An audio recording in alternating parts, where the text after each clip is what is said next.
मौलाना सरदार अहमद साहब रहमतुल्लाह अलैह के पास ना एक बूढ़ी अम्मा अपना बेटा छोड़ गई। तो हजरत साहब ने कुछ 2, 4, 5 महीने रखा। तो बाद में उसकी अम्मा को बुला के कहा कि भाई तू बेवा है, बेटा तेरा यतीम है, मैं नहीं चाहता कि इसका वक्त ज़ाया हो। तो मौलाना सरदार अहमद साहब मुहद्दिस आज़म पाकिस्तान रहमतुल्लाह अलैह उस बूढ़ी को कहने लगे तेरा बेटा कौन देना है, पढ़ना पढ़ाना इसने कुछ भी नहीं, तो यतीम बच्चा है, कल को तो कहेगी कि मेरे बेटे ने वक्त ज़ाया किया तो वापस ले जाओ। बूढ़ी अम्मा रोने लग गई, कहने लगी मैं पढ़ाने तो नहीं लाई थी, मैं तो आपको रब का वली समझती हूँ, मैं तो नौकरी कराने लाई थी। नौकरी हजरत अनस बिन मालिक कहते हैं मेरी अम्मा भी हुजूर की बारगाह में दे गई थी। तो हुजूर की बारगाह में ये नहीं कहा था कि या रसूलल्लाह पढ़ा दें, हाँ हाँ मैं जिम्मेदारी से बात कर रहा हूँ, ये नहीं कहा था हुजूर मुजाहिद बना दें, ये थोड़ी कहा था कि या रसूलल्लाह सल्लल्लाहु तआला अलैहि वसल्लम से मुफस्सिर मुहद्दिस मुहक्किक मुफ्ती बना दें। हजरत अनस की अम्मा कह गई थी सोनिया जब तक ये रहेगा ना आपकी नौकरी करेगी, ये घर के काम काज करेगा, ड्यूटी करेगा, हुजूर ये आपकी नौकरी करेगा। तो मेरे महबूब ने फिर दुआ कर दी, अल्लाह इसे बरकत अता फरमा। तुम समझता है खिदमत वाला खाली रह जाता है? जितना जायका खिदमत वाले को मिलता है, जो उसके नसीब में आता है, वो किसी का नसीब कहां भाई। हजरत अनस कहते हैं हुजूर ने दुआ कर दी, बरकत की। मुझे तो खेती बाड़ी आती भी नहीं थी, पर लोगों के बाग में साल में 1 दफा फल लगता था, मेरे बाग में 2 दफा लगता था। हुजूर ने दुआ कर दी अल्लाह इसे औलाद दे। फरमाते हैं मेरे बेटे, मेरे पोते, मेरे नवासे, मेरी बेटियां, फरमाते हैं मैं जिंदा हूं और मेरी 100 औलादे मौजूद हैं। परेशान हो गया 100 सुन के बच्चे 2 ही अच्छे, 100 औलादे मेरी मौजूद हैं। हजरत अनस बिन मौलाना सरदार अहमद साहब के पास ना छोड़ गई बच्चा, कहने लगी हजरत जी मैं को पढ़ाने के लिए थोड़ा छोड़ गई हूँ, मैं तो इसलिए छोड़ के गई हूँ कि आप मेहरबानी करें खिदमत कराएं। हजरत जी कहने लगे कोई ऐसा काम ही नहीं, खिदमत वाला क्या कराऊं। कहने लगी पट्ठे पवा लिया करो जी। उन लड़ पेंदे ने, कहने ने बच्चे काम कर दें मदरसे दो। हालांकि अब कहाँ बच्चे काम करते हैं, अब तो गुजर गया दौर, अब तो बच्चे काम कराते हैं। अब बच्चे भी नाराज हो रहे हैं, घूर घूर के देख रहे हैं। सही पहना हूं आपको, बच्चे काम कराते हैं, बच्चे कहाँ काम करते। कहने लगी ये चारा डाले करेगा आपकी भैंसों को। तो हजरत ने उसको कहा कि बीबी चारा मेरी भैंसों को डालने के लिए मैंने बंदा रखा हुआ है, तो तू जा ले जा। कहने लगी हाथ बांध के हुजूर मेहरबानी करे रख ले, चारा डालेगा। और पुत्र तवज्जो से चारा डालना हजरत की भैंसों को।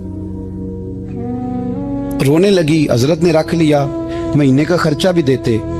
शाम को ना वो सारा दिन काम करता, शाम को आके पैरों में भी बैठ जाता, हजरत जी लाएं तेल थोड़ा सा, पैर ना दबा दूं।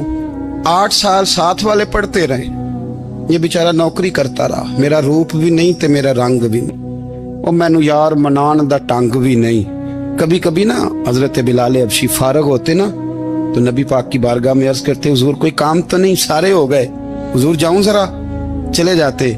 एक दिन सलमान फारसी कहने लगे या रसूलल्लाह ये बिलाल कहाँ जाता है। फरमाया जा देख के तो आ।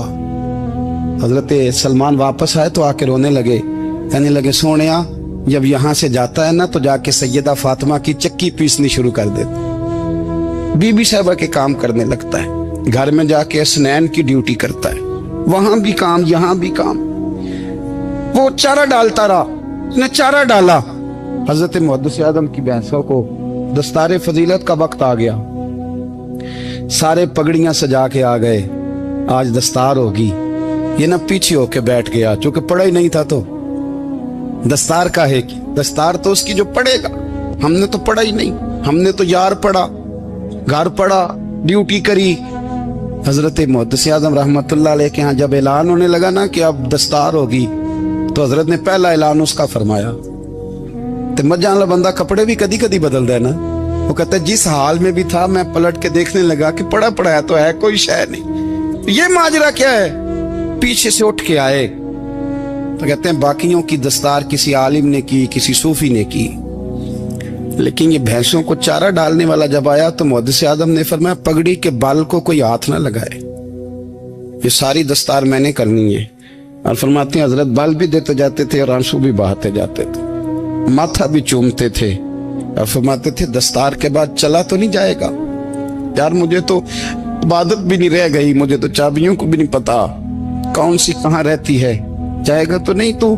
तो रो पड़ा, कहने लगा सोनिया जाए तो वो जिसके पल्ले कुछ है हो, आता जाता तो है कुछ नहीं, मुझे किसने रखना है, मैंने कहाँ जाना है, इधर कहा तो इधर ही रहूंगा। वो उस तालिब इल्म के सारे उस्ताद भाई कहते हैं उसने दस्तार कराई, पढ़ा पढ़ाया कुछ नहीं, पर जो मसला अड़ जाता था ना, वो जो अड़ जाता था ना, वो जाके उससे पूछते थे तो किताबें खोलने की जरूरत नहीं पड़ती थी। मौलाना अमजद अली साहब आजमी रहमतुल्लाह अलैह फरमाते हैं यकदम आला हजरत का दरवाजा खुला, ये भी मेरे आला हजरत की जिंदगी है, इसे भी देख, यकदम दरवाजा खुला तो बूढ़े इमाम के पैरों में जूता कोई नहीं, और आला हजरत सर पट दौड़े। मैं करीब गया, मैंने कहा हुजूर मैं सदके जाऊं, कहां जा रहे हो? कहने लगे किसी ने बताया मेरा मुर्शद का बेटा रेलवे स्टेशन से गुजरने वाला है, अमजद अली देर न कर यार, कहीं शहजादा नाराज ना हो जाए, मेरे मुर्शद का बेटा, मेरे शेख का पोता, यार जरा जल्दी कर। कहते हैं आला हजरत दौड़े रेलवे स्टेशन पे, उन्हें अगर फतवे लिखने आते थे किल के रजा है खंजरे खूंखार बरकबार, तो वो ये भी कहा करते थे कैसे आकाओं का बंदा हूं रजा, बोल बाले मेरी सरकारों के। दौड़े गए रेलवे स्टेशन पे, और बूढ़े शेख सदरुल शरिया कहते हैं मैंने कहा हुजूर मैं ना चला जाऊं? कहने लगे ना पुत्र, मैंने बड़ा नमक खाया उस घर का, मैंने बड़ी नौकरी करी है, मेरी अपनी ड्यूटी है, तुम्हारी तो नहीं ना। मेरे शेख फरमाते रेलवे स्टेशन पे हजरत खड़े हैं, तो एक मुसाफिर उतरता, उसके करीब जाते अदब से सलाम लेते तो कहते मारेरा शरीफ से तो नहीं कोई आया? कहते वो मुसाफिर गुजर जाता, दूसरा आता तो फिर करीब जाते, कहते ओ उसके आस्थाने से तो नहीं आए, उधर से तो नहीं कोई आया। कहते सारे गुजर गए, जिन मुसाफिरों ने उतरना था उतर गए, ट्रेन चल पड़ी। तो मैंने कहा हुजूर किसी ने आपको गलत इत्तला दी थी, शहजादे तो आए नहीं। कहने लगे यार इत्तला गलत थी या ठीक थी, पर यहाँ तक आने का मजा बड़ा है, आप समझ सकते हैं। आला हजरत के दो बेटे हैं, हुज्जतुल इस्लाम मौलाना हामिद रजा खान साहब और मुफ्ती आज़म आलम इस्लाम, दोनों शहजादे इतने बड़े शहजादे थे कि दोनों अपने अपने वक्त के सबसे बड़े मुफ्ती हुए। ये भी तो मेरे आला हजरत है ना, इसको भी तो जरा समझो ना। खुशकी और फिर खुशकी और फिर खुशकी। एक दिन पीर साहब ने कहा नूरी मियाँ साहब क्या अहमद रजा यार वो भैंसें रखी हुई हैं तो उनको ना गीदड़ आके तंग करते हैं, तो दो कुत्ते मिल जाए ना कभी तो चलो रात को पहरेदारी करेंगे, दो कुत्ते मिल जाएं। मैं अक्सर सोचता हूँ क्या आला हजरत तो आलिम थे, उनका कुत्तों से क्या लेना देना। हजरत जी आपने कुत्तों की बात करनी थी तो किसी दुनियादार से करते, दो कुत्ते मिल जाएं तो जरा जानवरों की देखभाल करेंगे। फरमाया हुजूर सवेरे ही आ जाएंगे। भाई आपका तो ये शुगर लेनी, तो आप कहां से लाएंगे। दिन चढ़ा तो दोनों बेटों के गले में रस्सियां डाली। आला हजरत को सिर्फ आप फतवे की रोशनी में देखते हैं, आपको उस शख्स के दर्द का नहीं पता, उसके जायके का नहीं पता, वो किस स्टेज का आदमी है, स्टेटस क्या है तरीकत में, शरीयत में, इश्क में। दोनों शहजादों के गलों में रस्सियां और पकड़ा हुआ है। तो नूरी मियाँ साहब कहते हैं मैं चारपाई पे बैठा था तो नीचे बिठाल दिए दोनों बच्चे, मैं उठ के खड़ा हो गया। मैंने कहा मौलाना ये क्या। कहने लगे हुजूर ड्यूटी भी करेंगे और रोटी भी नहीं मांगेंगे। जिन्हां तना विच इश्क न रचिया कुत्ते ना थी चंगे, मालक देकर राखी कर दे साबर भुखे नंगे। किधर गया ज़ौक़, किधर गया वो दर्द। और फिर जब बारी आई रसूलुल्लाह के प्यार की, जब बारी आई नबी पाक की मोहब्बत की, तो फिर फाजिल बरेलवी का कद अगर लिखने में कमाल है ना, तो महबूब के प्यार करने में भी कमाल। उन्होंने ना सारी जिंदगी यानी सारी जिंदगी ये कह के गुजार दी कि इश्क तेरे सदके जलने से छुटे सस्ते, जो आग बुझा देगी वो आग लगाई है। एक सैयद साहब थे, मकान बन रहा था आला हजरत का, तो सामने ना बिल्कुल लाइब्रेरी थी। तो جب مکان بن رہا ہوتا ہے تو تب سارے مستری مزدور اندر ہی ہوتے ہیں، تو سب کا آنا جانا تھا، سب لوگ آتے جاتے تھے بلا جھجک۔ تو وہ سید صاحب بھی ایک دن آ گئے، سامنے لائبریری میں ملے، پھر چلے گئے۔ کچھ دنوں کے بعد گھر مکمل ہو گیا، اب عورتیں بھی آ گئیں، تو شاہ جی کو پتہ نہیں تھا۔ وہ پرانا ہی ماحول سمجھ کے نا، مولانا ظفر الدین بہاری کہتے ہیں پرانا ہی ماحول سمجھ کے تو اندر آ گئے، اور جیسے ہی اندر داخل ہوئے سامنے گھر کی عورتیں دیکھی تو شاہ جی معذرت معذرت معذرت کرتے پریشان ہو گئے، اور پھر جب دوبارہ پلٹنے لگے تو اعلیٰ حضرت دوڑ کے گئے، ہاتھ چومے، کہنے لگے شاہ جی آپ کو تو پتہ نہیں تھا، اور آپ مہربانی کریں یہ معذرت والا لفظ واپس لیں، یہ میرے گھر کی عورتیں نہیں، یہ تو سیدوں کی باندیاں ہیں، یہ تو نوکرانی ہیں، تو آپ مہربانی کریں، یہ انداز آپ کا جو ہے یہ درست نہیں، آپ مہربانی فرمائیں اندر آئیں۔ اور پھر سارے خاندان کو لے کے پردے کے پیچھے کھڑا کیا اور کہنے لگے شاہ جی کو غلطی لگ گئی، انہوں نے ہم سے معذرت کی، اب ہم سارے مل کے ان سے معذرت کریں، اس لیے کہ یہ رسول اللہ کا خاندان۔ یار تھوڑا بہت دو چار لفظ جس بندے کو آ جائے نا، دو چار لفظ، میں ذاتی طور پہ نا آپ کو پتہ ہے میں تو نعت خانوں سے تو ہماری بنتی نہیں، بہت سارے نعت خان تو ہمیں ویسے ہی نہیں، میں کہتا ہوں نعت آنے دے جانے کا نام نہیں، نعت تو کلام کا نام ہے۔ کسی بزرگ کی بات پڑھو، کوئی مطلب اس میں کوئی ذوق ہو، کوئی درد ہو، یہ کیا بات ہوئی جو آج کل کام شروع ہے۔ لیکن آپ کو پتہ ہے ہم نعت خان کی بھی عزت کرتے ہیں۔ میں جس نعت خان سے نعت سنتا ہوں میں دل کی قلب کی گہرائی سے اس کا حیا کرتا ہوں، میں اکرام کرتا ہوں، اللہ جانا میں اعزاز دیتا ہوں، اس لیے کہ میں سمجھتا ہوں یہ جب بولتا ہے نا تو مجھے مدینے والے کی یاد آتی، یہ نبی کریم کی یاد دلاتا ہے، تو اس کا احساس ہے۔ اعلیٰ حضرت فاضل بریلوی رحمت اللہ تعالی علیہ نے نبی کریم سے محبت کی، اور حضور سید عالم صلی اللہ علیہ وسلم سے تعلق رکھنے والی ہر شے سے محبت کی۔ انہوں نے اپنے ذوق کو کبھی پھیکا نہیں پڑنے دیا، ساری زندگی رسول اللہ صلی اللہ علیہ وسلم کا پیار۔ تھوڑے دو چار لفظ میری طرح کسی شخص کو آ جائیں تو وہ ادب اداب کے دائروں سے نکل جاتا ہے، وہ ہر چیز کو کلو کال کے ذائقے میں رکھتا ہے۔ اس لیے ملا رومی فرمایا کرتے تھے سیٹھ آدمی ہونا جیب میں پیسے ہوں تو اس کا پیر کوئی نہیں ہوتا۔ اگر کوئی عہدہ مل جائے، بندہ کسی درجے پہ پہنچ جائے تو اس بندے کا بھی مرشد ہے، اور اگر چار لفظ پڑھ جائے تو اکثر میری طرح کے بندے خلیفے ہوتے ہیں، مرید نہیں ہوتے۔ ناراض تو نہیں ہو گئے آپ لوگ؟ میری طرح کے لوگ نا خلیفے ہوتے ہیں، بتاتے ہیں 14 جگہ کا خلیفہ ہوں تو سوال یہ ہے کہ غلام کس کا ہے؟ میری خلاف تھے او خدا کے بندے، غلامی اصل چیز ہے۔ اعلیٰ حضرت فاضل بریلوی رحمت اللہ تعالی علیہ نا لوگوں سے پوچھتے، جب کوئی مدینے سے آتا، مکے سے آتا، حج کر کے آتا تو پوچھتے مدینے گئے تھے؟ صدر الشریعہ رحمت اللہ علیہ فرماتے ہیں کسی نے کان میں آ کے کہا حضور وہ موچی حج کر کے آیا، پکی بات ہے؟ حضور ہاں، فرمایا چلو چلیں۔ حضرت جی وہ لکھنا نہیں، تو میں آ کے دیکھتے ہیں۔ حضرت مہمان اوے آ کے دیکھتے ہیں، کہتے دوڑنے لگے، وہ جوتے گانٹ رہا تھا، جا کے پوچھا حج کر کے آئے ہو؟ کہا ہاں، مدینہ شریف گئے تھے۔ وہ جس بندے کے پاس لوگ تاریخیں لینے جائیں تو ٹائم نہ ملے، بھائی آج مدینے گئے تھے؟ کہنے لگا جی بڑا کرم کیا سرکار نے، میں تو 1.5 مہینہ رہ کے آیا ہوں۔ کہتے ہیں جبہ کہیں، پگڑی کہیں، قلم کہیں، شاگرد کہیں، مرید کہیں، اور اندر نہیں، حجرے کے اندر چھپ کے کسی کی تعظیم نہیں، چوک میں موچی جوتے گانٹنے والا دنیا دیکھ رہی ہے، اعلیٰ حضرت جھکے اور موچی کے پیر چومنے شروع کر دی۔ لوگ پکڑ دیں حضور یہ کیا، وہ بھی پیر، کہنے لگے پیچھے ہٹ جاؤ۔ یہ وہ قدم ہے جو میرے مصطفیٰ کریم کے در دولت سے ہو کے آئے، حرم کی زمین اور قدم رکھ کے چلنا، ارے سر کا موقع ہے ہو جانے والے۔